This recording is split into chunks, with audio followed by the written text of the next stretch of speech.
ನೋಡ್ತಾ ಇರ್ಬೋದು, ಇದು 2 in 1 ಯೂಸ್ಫುಲ್ ಟಿಪ್ಸ್ ಅಂತಾನೆ ಹೇಳ್ಬೋದು. ಸೊ ಹೇಗಂತ ತೋರಿಸ್ತಾ ಇದ್ದೀನಿ. ಈ ರೀತಿ ನೀವು ಮಿಕ್ಸಿ ಜಾರ್ಗಳಲ್ಲಿ ನಾನ್ ವೆಜ್ ಏನಾದರೂ ಮಿಕ್ಸಿ ಗ್ರೈಂಡ್ ಮಾಡ್ಕೊಂಡಾಗ ಒಂಥರ ಬ್ಯಾಡ್ ಸ್ಮೆಲ್ ಬರ್ತಾ ಇರುತ್ತೆ. ಹಾಗೆಯೇ ಇದರ ಬ್ಲೇಡ್ಗಳು ಕೂಡ ಒಂದು ಸ್ವಲ್ಪ ಶಾರ್ಪ್ನೆಸ್ ಹಾಳಾದಾಗ ಇದನ್ನು 2 ಟೇಬಲ್ ಸ್ಪೂನ್ ಅಷ್ಟು ಹಳ್ಳುಪ್ಪು ಹಾಗೆಯೇ ಒಂದು ಸ್ವಲ್ಪ ಕಂಫರ್ಟ್ನ ಹಾಕ್ಕೊಳ್ಬೇಕು. ನಂತರ ಇದಕ್ಕೆ ಒಂದು ಸ್ವಲ್ಪ ಚಕ್ಕೆ ಪೀಸ್ ಹಾಗೆಯೇ ಒಂದು ಸ್ವಲ್ಪ ಲವಂಗ, ಏಲಕ್ಕಿನ ಹಾಕಿ ಇದನ್ನು ನೀಟಾಗಿ ಗ್ರೈಂಡ್ ಮಾಡ್ಕೊಳ್ಬೇಕು. ಈ ರೀತಿ ಮಾಡೋದ್ರಿಂದ ಇದರ ಬ್ಲೇಡ್ಗಳೇನೆಲ್ಲ ಇರುತ್ತಲ್ವ ಅದು ನೀಟಾಗಿ ಶಾರ್ಪ್ ಆಗುತ್ತೆ. ಹಾಗೆಯೇ ಈ ಪೌಡರ್ನ ನೀವು ತೆಗೆದುಕೊಂಡ ನಂತರ ನೋಡ್ತಾ ಇರ್ಬೋದು, ಇಲ್ಲಿ ಮಿಕ್ಸಿ ಜಾರನ್ನು ವಾಶ್ ಮಾಡಿ ತೋರಿಸ್ತಾ ಇದ್ದೀನಿ. ಈ ಒಂದು ಮಿಕ್ಸಿ ಜಾರ್ ಇವಾಗ ಬ್ಯಾಡ್ ಸ್ಮೆಲ್ ಕೂಡ ಇಲ್ಲ ಮತ್ತು ಬ್ಲೇಡ್ಗಳು ಕೂಡ ತುಂಬಾ ಶಾರ್ಪ್ ಆಗಿದೆ. ಸೊ ಈ ಒಂದು ಟಿಪ್ಸ್ ಖಂಡಿತ ಯೂಸ್ಫುಲ್ ಆಗುತ್ತೆ, ಒಂದ್ಸರಿ ಟ್ರೈ ಮಾಡಿ ನೋಡಿ.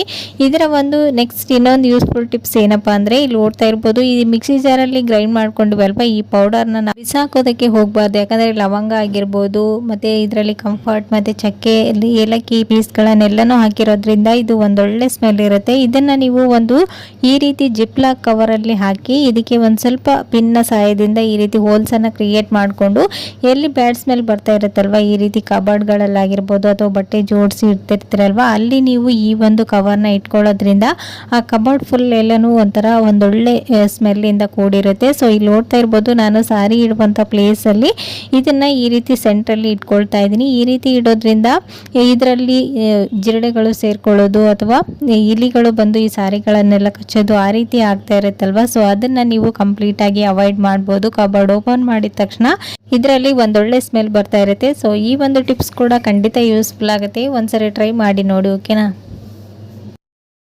ಈ ರೀತಿ